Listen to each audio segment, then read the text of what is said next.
දැන් හිතන්න දවසකට රුපියල් මිලියන ගණනක දැවැන්ත පාඩුවක් ලබන ගමන් මුළු රටක්ම අඳුරට නොවැටී තියාගන්න සිද්ධ වෙන මහා දැවැන්ත ආයතනයක් ගැන. ඒක හරියට කිසිම දවසක නතර කරන්න බැරි. හැබැයි ඇතුළතින් සම්පූර්ණයෙන්ම දි รา පත් වේගෙන යන යන්ත්‍රයක් වගේ නේද? අනිවාර්යයෙන්ම. ඉතින් අද අපි මේ ගැඹුරු විමර්ශනයෙන් කතා කරන්නේ නිකම්ම විදුලි බල්බයක් පත්තු වෙන එක ගැන නෙවෙයි. ඔව් ඊට වඩා ගොඩක් ලොකු කතාවක් මෙතන තියෙනවා. ඇත්තටම මේ කතා කරන්නේ අපේ රටේ ආර්ථිකය හදවත බේරගන්න ගැනවිත් තේන දැවැන්තම ඒ වගේම දැඩි ලෙසම මතභේදයට ලක් වෙලා තියෙන සැලසුමක් ගැන. අද අපේ පදනම වෙන්නේ powering progress. එමත් නැත්නම් ලංකා විදුලි බල මණ්ඩලයේ ප්‍රතිව්‍යුහගත කිරීමේ සැලසුම කියන මූලාශ්‍රය. මේ මාතෘකාව ඇත්තටම අපේ දෛනික ජීවිතයට කොයිතරම් බද්ධ වෙලා තියෙනවද කියනවනම් විදුලි බිල වැඩි වෙනකම් හෝ විදුලිය විසන්ධි වෙනකම් අපි මේ දැවැන්ත යන්ත්‍රණය දිහා හැරිලාවත් බලන්නේ නැහැ. ඒක ඇත්ත. අපි පුරුදු වෙලා ඉන්නේ ස්විච් එක දැම්මම ලයිට් එක පත්තු වෙන්න ඕනේ කියන තැන ඉන්න විතරයි. හැබැයි මේ සැලසුම හරහා යෝජනා වෙන්නේ දශක ගණනාවක් තිස්සේ පවතුණු ඒකාධිකාරී ආකෘතියක් සම්පූර්ණයෙන් කනපිට හැරවීමක්. ඒක සුළුපටු වෙනසක් නෙවෙයි. ඔව්. ඉතින් ඒක නිසාම තමයි විසඳුම ගැන කතා කරන්න කලින් අපි හරියටම දැනගන්න ඕනේ මේ රෝගයේ මූලික ලක්ෂණ මොනවද කියලා. දැන් CB එක කියන්නේ දවන්ත මූල්‍ය අගාධයකට වැටලා තියෙන ආයතනයක් කියන එක රහසක් නෙවෙයිනේ. හරියටම හරි. ඉතින් මේ තරම් පාඩුවක් ලබන්න මේ ආයතනයේ ව්‍යුහයේ ඇතුලේ තියෙන මූලික වැරද්ද මොකක්ද? අපි ඒක මුලින්ම පැහැදිලි කරගමු. ඒක තේරුම් ගන්න නම් මෙමය අපි මුලින්ම බලන්න ඕනේ මේ ආයතනය කොහොමද ගොඩනැගිලා තියෙන්නේ කියලා. CB කියන්නේ ලංකාවේ විදුලි බලය නිෂ්පාදනය කරන නිෂ්පාදනය කරන විදුලිය අධිවේගී රැහැන් හරහා සම්ප්‍රේෂණය කරන ඒ කියන්නේ අර ලොකු කුළුණු හරහා ගෙනියන එක නේද? ඔව් අනිවාර්යෙන්ම. ඒ සම්ප්‍රේෂණය කරලා අවසානයේදී ඒක ගෙයින්ගෙට කර්මාන්ත ශාලාවලට බෙදා හරින කියන මේ ප්‍රධාන කාර්යයන් තුනම තනිවම සිදු කරන යෝධ ඒකාධිකාරිය. ඒ කියන්නේ ගල් අඟුරු හෝ ඛනිජ තෙල් ගෙනල්ලා විදුලිය හදන තැන ඉඳලා අපේ ගෙදර මීටර පෙට්ටියට එනකම්ම තියෙන සම්පූර්ණ ක්‍රියාවලියම පාලනය කරන්නේ එකම ආයතනයකින්. හරියටම හරි. කිසිම බෙදීමක් නැහැ. හැමදේම තනියම කරනවා. ඒක ඇත්තටම Tamanට දරා ගන්න බැරි තරම් බරක් කරට ගත්ත යෝධයෙක් වගේ වැඩක් නේ. හැබැයි මේ යෝධයා එකපාරටම කඩාගෙන වැටෙන්න හේතු වන කාරණා ගැන මේ මූලාශ්‍රයේ පැහැදිලිව කතා කරනවා. ඔව්. එතනදී ප්‍රධාන හේතු තුනක් ගැන අවධාරණය කරනවා. ආර්ථික අර්බුදය, ඉහළ ණයබර සහ ඉන්ධන මිල ඉහළ යාම. මට මේ තත්ත්වය පේන්නේ හරියට මහා කුණාටුවකට මැදි වුණ දවන්ත නැවක් වගේ. මේ නැවට භාණ්ඩ නිෂ්පාදනය කරන්නත් ඕනේ, ඒවා ප්‍රවාහණය කරන්නත් ඕනේ, ගේන්ගෙට බෙදන්නත් ඕනේ. නැවේ බර කොහොමත් වැඩි.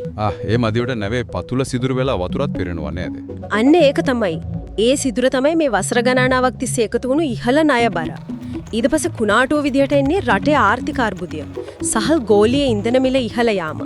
මේ ඔක්කොම එකතු වුණාම නැව ගිලන එක අහන්නත් යක්ද? ඒ උපමාව හරහා මේ යාන්ත්‍රණීය තවත් ගැඹුරට විග්‍රහ කරන්න පුළුවන්. දැන් ඔය කියන නෞකාව ඇතුලේ සිද්ධ වෙන හර සහනාධාර එහෙමත් නැත්නම් ක්‍රොස් සබ්සිඩයිසේෂන් කියන සංකල්පය අපි තේරුම් ගන්න ඕනේ. ඒ කියන්නේ එක අංශයක පාඩුව තව අංශයකින් වහන එකද? ඔව් හරියටම. ආයතනයක් හැමදේමත් තනියම කරනකොට එක අංශයක තියෙන දැවැන්ත අකාර්යක්ෂමතාවයක් තව අංශයකින් වහගන්න ලේසි. උදාහරණයක් විදිහට ජාත්‍යන්තර වෙළඳපොලේ ඛනිජ තෙල් මිල ඉහළ ගියාම විදුලි නිෂ්පාදනය කිරීමේ පිරිවැය එකපාරටම ඉහළ යනවා. හැබැයි ඒකට සාපේක්ෂව පාරිභෝගිකයාගේ විදුලි බිල ක්ෂණිකව වැඩි කරන්න ආයතනයට බෑනේ. සමාජීය ප්‍රශ්න එනවා. අන්න ඒකනේ. එතකොට ආයතනය කරන්නේ රාජ්‍ය බැංකු වලින් දැවැන්ත විදිහට ණය අරගෙන මේ පාඩුව පියවා ගන්න එකයි. අර අපි කලින් කියපු නවයේ සිදුර දවසින් දවස ලොකු වෙන්නේ අන්න ඒ නිසයි. මේ ආයතනයේ ණයබර කොයිතරම්ද චේනවනම් එය සමස්ත රටේ බැංකු පද්ධතියටම තර්ජනයක් වෙන මට්ටමකටපත් වෙලා තිබුණා. අම්මෝ ඒක බරපතල තත්වයක්. ඉතින් මේ ගිලෙමින් පවතින නෞකාව බේරගන්න තමයි රජය මේ අලුත් ප්‍රතිව්‍යුහගත කිරීමේ සැලසුම ගැන තියෙන්නේ.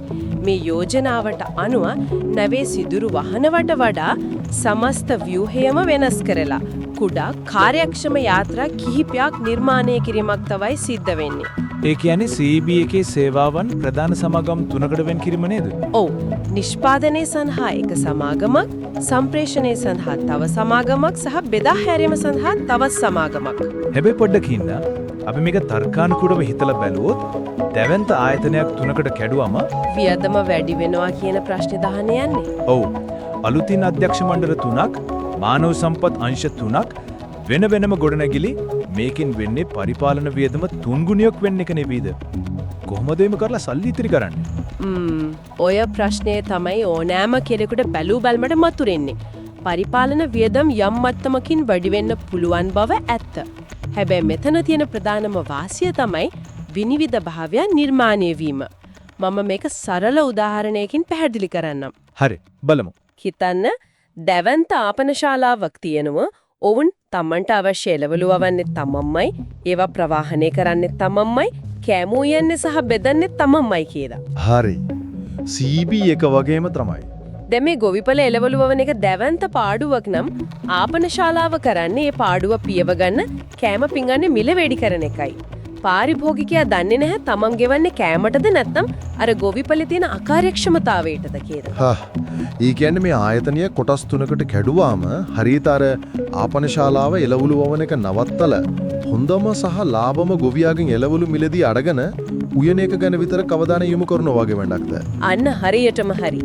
නිෂ්පාදනය, සම්ප්‍රේෂණය සහ බෙදා හැරීම වෙන වෙනම සමාගම් කළාම වගකීම් සහ ගණනය කිරීම ඉතාමත් පැහැදිලි වෙනවා.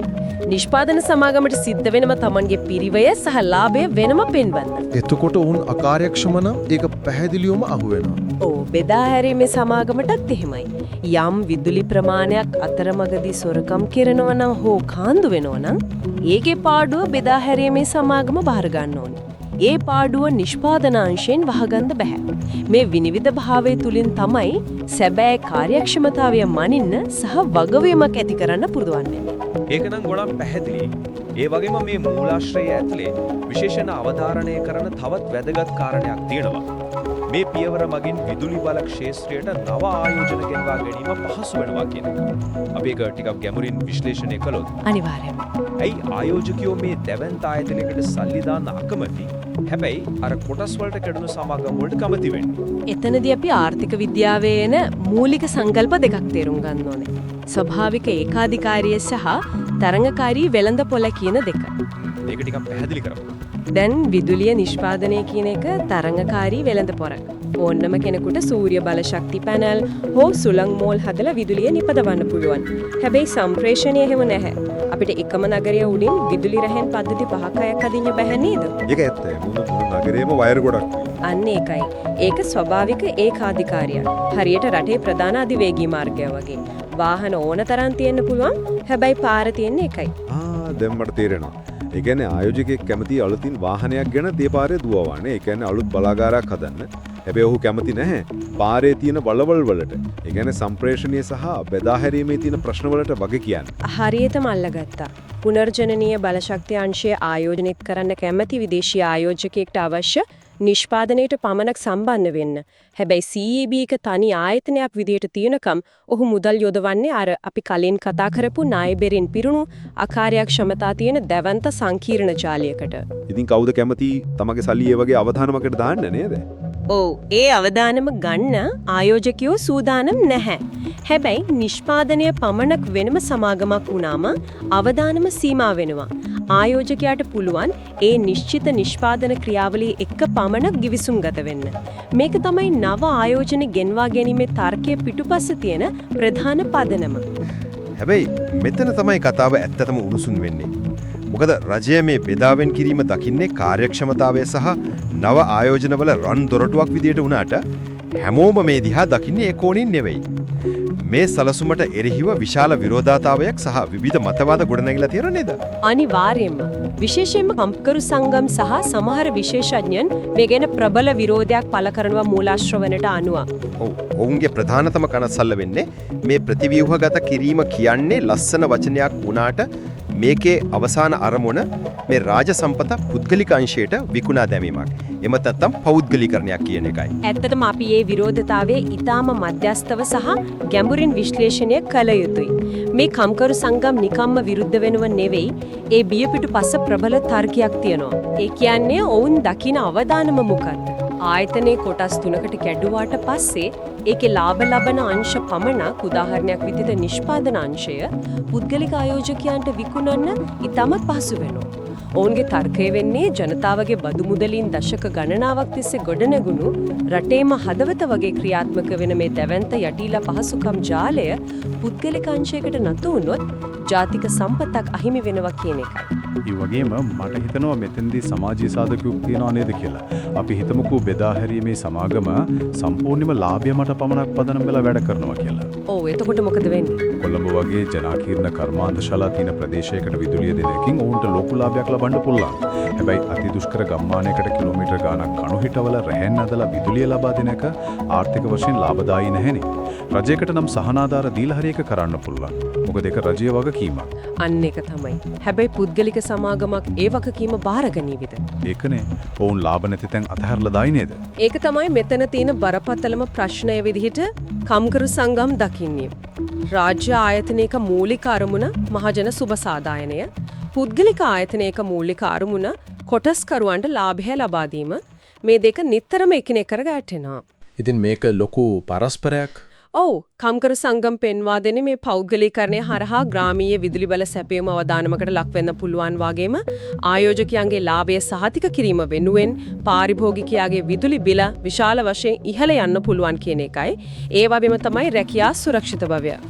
ඕ ප්‍රතිව්‍යුහකට කිරීමක් කිව්වම කාටවත් මතක් වෙන්නේ රස්සාවල් නැති වෙයිද කියනගනේ. අනිවාර්යෙන්ම දැවැන්ත ප්‍රතිව්‍යුහගත කිරීමකදී කාර්යක්ෂමතාවය ගැන කතා කරනකොට අනිවාර්යෙන්ම සේවක කප්පාදු කිරීම ගැන බියක් සේවකයන් තුළ ඇතිවීම ඉතාම ස්වභාවිකයි. එතකොට අපිට පැහැදිලිව පේනවා මේක කාසි දිගක් වගේ. එක පැත්තකින් ආයතනය මේ විදිහටම ගෙනිච්චොත් රටේ සමස්ත ආර්ථිකයම කඩාගෙන වැටෙනවා. ඒ නිසා කාර්යක්ෂමතාවය සහ ආයෝජන අත්‍යවශ්‍යයි. ඔව්. අනිත් පැත්තෙන් මේක කැලිවලට කඩලා ලාභය පස්සේ පමණක් යන තත්යකට පත් කළොත් සමස්ත සමාජ ක්‍රමයටම අනතුරක් වෙන්න පුළුවන් කියන බිය තියෙනවා. මේ මතවාද දෙකම එකිනෙකට ප්‍රතිවිරුද්ධයි. හැබැයි මේ තීරණයේ බලපෑම හුදෙක් CEB කියන නාමපුවරුවට හෝ එහි සේවකයන්ට විතරක් සීමා වෙන්නේ නැහැ නේද? කිසිසේත්ම නෑ. ඒකයි මේ ගැටලුව මෙතරම් සංකීර්ණ වෙන්නේ. මේ සලසුම ක්‍රියාත්මක කිරීම හෝ නොකිරීම කියන කාරණය ලංකාවේ අනාගතයට ඉතාම තීරණාත්මක බලපෑමක් කරනවා. මේකේ අවසාන ප්‍රතිඵලය ප්‍රධාන අංශ 3කට සෘජුවම බලපානවා. ඒ මොනවාද? පළවෙනි එක ශ්‍රී ලංකාවේ බලශක්තිය ආරක්ෂාව, දෙවෙනි එක සමස්ත ආර්ථිකය සහ තුන්වෙනි එක තමයි සාමාන්‍ය ජනතාවට ලැබෙන විදුලි සේවාව. අපි ඔය කියන බලශක්තිය ආරක්ෂාව කියන වචනේ නිතර අහනවා. හැබැයි ඒකෙන් ඇත්තටම අදහස් කරන්නේ මොකක්ද? මට හිතෙන්නේ ඒක නිකම්ම විදුලිය තියෙනවද නැද්ද කියන එකට වඩා ගොඩක් ගැඹුරු රටක පැවැත්මට ආදාළ සංකල්පයක්. අනිවාර්යයෙන්ම බලශක්තිය ආරක්ෂාව කියන්නේ සරලවම රටකට තමන්ගේ අවශ්‍යතාවයන් සපුරාලීම සඳහා නිරන්තරයෙන්ම කිසිදු බාධාවකින් තොරව සහ දැරිය හැකි මිලකට බලශක්තිය ලබා ගැනීමට තියෙන හැකියාවයි. ඒ කියන්නේ මුළු රටම දුවන්නේ ඒක මත? ඔව් හිතන්න රටක කර්මාන්තශාලා දුවන්නේ, රෝහල්වල ජීවිතාරක්ෂක යන්ත්‍ර ක්‍රියාත්මක වෙන්නේ, තොරතුරු තාක්ෂණික පද්ධති වැඩ කරන්නේ මේ විදුලිය මත. යම් හේයකින් මේ අලුත් ව්‍යුහය අසාර්ථක වෙලා හෝ පුද්ගලික අංශය මැදිහත්වීම මත මිල ගණන් සම්බන්ධයෙන් යම් අර්බුදයක් ඇති වෙලා විදුලි සපයුම බාධාවකට ලක්වුණොත් කුමක් වෙයිද? ඒක හිතන්න තමාරු තත්ත්වයක්. පුද්ගලික සමාගමක් Tamanට පාඩුයි කියලා හිතලා විදුලි නිෂ්පාදනය නතර කළොත් ඒක කෙලින්ම රටේ සමස්ත ආර්ථිකයම සහ ජාතික ආරක්ෂාවම අඩපණ කරනව නේද? හරියටම. අනෙක් අතට රජය කියන විදිහට ප්‍රතිව්‍යුහගත කිරීම සාර්ථක වෙලා කාර්යක්ෂමතාවය වැඩි වෙලා අලුත් ආයෝජනය ඇවිත් අඩු පිරිවැයකින් පුනර්ජනනීය විදුලිය නිපදවන්න පුළුවන් වුණොත් ඒකෙන් රටේ ආර්ථිකයට විශාල තල්ලුවක් ලැබෙනවා. ඒ වගේම khනිජ තෙල් ගේන්න පිටරටට ඇදී යන ඩොලර් ප්‍රමාණයත් ඉතිරි වෙනවා. ඒකයි මේ තීරණය මේතරම් දෙපැත්තටම කැපෙන කඩුවක් වගේ තීරණාත්මක වෙන්නේ. ඒ කියන්නේ මේ විදුලි බල පද්ධතිය හරියට මිනිස්සිරුරේ රුධිර සංසරණ පද්ධතිය වගේ. ලේ ගමනාගමනේ නතර වුණොත් මුළු ඇඟම අඩපණ වෙනවා. ඔව් ඒකේ තමත් හොඳ සමාන කිරීමක්. ඉතින් අපි මේ කතා කරන්නේ අහසේ තියෙන න්‍යායාත්මක කාරණයක් ගැන නෙවෙයි. සාමාන්‍ය ජනතාවගේ මුදල් පසුම්බියට සහ දෛනික ජීවිතයට කෙලින්ම බලපාන කාරණයක් ගැන. මම කලින් කිව්වා වගේ බෙදා හැරීමේ ජාලය අකාර්යක්ෂම නම් ඒ ජාලය ඇතුලේ හොරකම් කරන හෝ කාන්දු වෙන විදුලිය පිරිවැ අවසානයේදී එකතු වෙන්නේ මුළු තැඟේ මේසෙ උඩ තියෙන අපේ විදුලි බිලට. අනිවාර්යෙන්ම. එතකොට විනිවිදභාවය කියන්නේ නිකම්ම ගිණුම් කරන වචනයක් නෙවෙයි. වෙන කෙනෙකුගේ අකාර්යක්ෂමතාවයකට අපිට මුදල් ගෙවන්න සිද්ධ නොවීමයි. ඊටමත් නිවැරදියි. පාරිභෝගිකයාගේ පැත්තෙන් බලුවොත් ඕන්ට අවශ්‍ය වෙන්නේ සාධාරණ මිලකට බාධාවකින් තොරව විදුලිය ලබා ගන්න එකනේ. විදුලි බිල ඉහළ යනවා කියන්නේ ඒක ගෙදර විදුලි බිලට විතරක් බලපාන දෙයක් නෙවෙයි. ඔව් කඩේට ගියාමත් එක දැනෙනවා. අන්න ඒකයි කර්මාන්ත ශාලාවල නිෂ්පාදන වියදම වැඩි වෙනවා. ඒ හරහා කඩේ තියෙන බඩු මිල ඉහළ යනවා. උද්ධමනය වැඩි වෙනවා. මේක දැවැන්ත දාම ප්‍රතික්‍රියාවක්. ඉතින් රජයේ අපේක්ෂා කරන කාර්යක්ෂමතාවය සහ අයෝජන හරහා අඩුමිලකට විදුලිය ලබා දීම ඉටු වෙයිද? එමත් නැත්නම් කම්කරු සංගම් බියපල කරන විදිහට පෞද්ගලීකරණයක් හරහා විදුලිය කියන එක හුදෙක ලාභ ලබන වෙළඳ භාණ්ඩයක් පමණක් බවට පත් වෙලා පාරිභෝගිකයාට අවාසිදායක තත්ත්වයක් උදා වේද කියන එක තමයි මෙතන තියෙන ලොකුම ප්‍රශ්නේ. ඇත්තරම ඒක අවසානයේ තීරණය වෙන්නේ මේ යෝජිත ආකෘතිය ප්‍රායෝගිකව ක්‍රියාත්මක කරන විදිහ මතයි. නමුත් එක දෙයක් පැහැදිලි මේ ගන්නා වූ තීරණයේ රළපහර සමස්ත සමාජයේම පහළම ස්තරය දක්වාම ගමන් කරනවා. සාරංශයක් විදිහට ගත්තොත් අද අපි මේ ගැඹුරු විමර්ශනය හරහා සාකච්ඡා කළේ ආර්ථික අර්බුදය, ණයබර සහ ඉන්ධන මිල කියන ත්‍රිත්ව අභියෝගයන් හමුවේ දැවැන්ත අලාභයක් ලබමින් තමන්ගේම බරින් ගිලිමින් ඉන්න CEB ආයතනය ගැන රජය උත්සාහ කරන්නේ මේ ආයතනයේ නිෂ්පාදනය, සම්ප්‍රේෂණය සහ බෙදාහැරීම විදියට කොටස් තුනකට කඩන්න. ඔව් ඒ හරහා අර සැඟවුණු අකාර්යක්ෂමතා ඉවත් කරලා විනිවිදභාවයක් ඇති කරලා අලුත් ආයෝජන ගෙන්වා ගන්න. හැබැයි ඒකට සමගාමීව කම්කරු සංගම් සහ විශේෂඥයන්ගෙන් නැගෙන ප්‍රබල තර්කයක්කුත් තියෙනවා. ඒ තමයි මේ හරහා ලාභය පමණක් අරමුණු කරගත්තු පෞද්ගලීකරණයකට පාර කැපුණොත් ග්‍රාමීය විදුලි සැපයීම, රැකියා සුරක්ෂිතභාවය සහ පාරිභෝගික මිල ගණන් දැවන්ත අනුතරකට ලක් වෙන්න පුරුවන් කියන එක. මේ සියල්ල අවසානයේ තීරණය කරන්නේ අපේ රටේ බලශක්තිය ආරක්ෂාව සහ ආර්ථිකය අනාගතයයි. ඔව් මේක කළු සහ සුදු විදිහට හරි හෝ වැරදි කියලා එකවර වෙන් කරලා බලන්න පුරුවන් සරල ප්‍රශ්නයක් නෙවෙයි. මේක ඊටමත් සංකීර්ණ, එකිනෙකට ගැටෙන සාධක රාශියක් ඊටමත් ප්‍රවේශමෙන් සමතුලිත කළ යුතු තීරණාත්මක ආර්ථික සම්දිස්ථානයක්. ඉතින් මේ ගැඹුරු අධ්‍යයනය අවසන් කරන්න කලින් කවුරුත් හිතන්න ඕනේ යමක් ඉදිරි කරන්න. අපි මුලින් කතා කළා වගේ විදුලි ස්විච් එක ඔබනකොට ලයිට් එක පත්තු වෙන එක අපි දකින්නේ කිසිම වෙහෙසක් නැති හරිම සරල දෙයක් විදිහට. හැබැයි ඒ ආලෝකය අපිට ලැබෙන්නේ රටක ජාතික ආරක්ෂාව, ආර්ථිකය සහ එදිනෙදා ජීවිතය සම්පූර්ණයෙන්ම රඳා පවතින අත්‍යවශ්‍ය සේවාවක්. අනිවාර්යයෙන්ම යම් හේකින් මේ යන්ත්‍රණය හුදෙක් මූල්‍යමය කාර්යක්ෂමතාවය සහ ලාභය මත පමණක් තීරණය වන ව්‍යුහයකට සම්පූර්ණයෙන්ම මාරු වුවහොත් අනාගතයේදී මහජන සුබසාධාරණයට කුමක් සිද්ධ විය හැකිද? අනෙක් අතරට ආයතනයේ දිගින් දිගටම පාඩු ලැබුවොත් ඒ බර දරන්න වෙන්නේ මහජනතාවටමයි. එහෙමනම් ආයතනයක මූල්‍ය කාර්යක්ෂමතාවය පවත්වා ගැනීම සහ අත්‍යවශ්‍ය සේවාවක් සැපීමේ රාජ්‍ය වගකීම අතර පරිපූර්ණ සමතුලිතතාවයක් අපිට කවදා හරි හොයාගන්න පුරුවන් වේද? ඒ ගැන තවදුරටත් හිතා බලන්න මේ ගැඹුරු අධ්‍යයන Check the transformer readings here. Levels are stable but sparks are flaring. Let's test the main switch.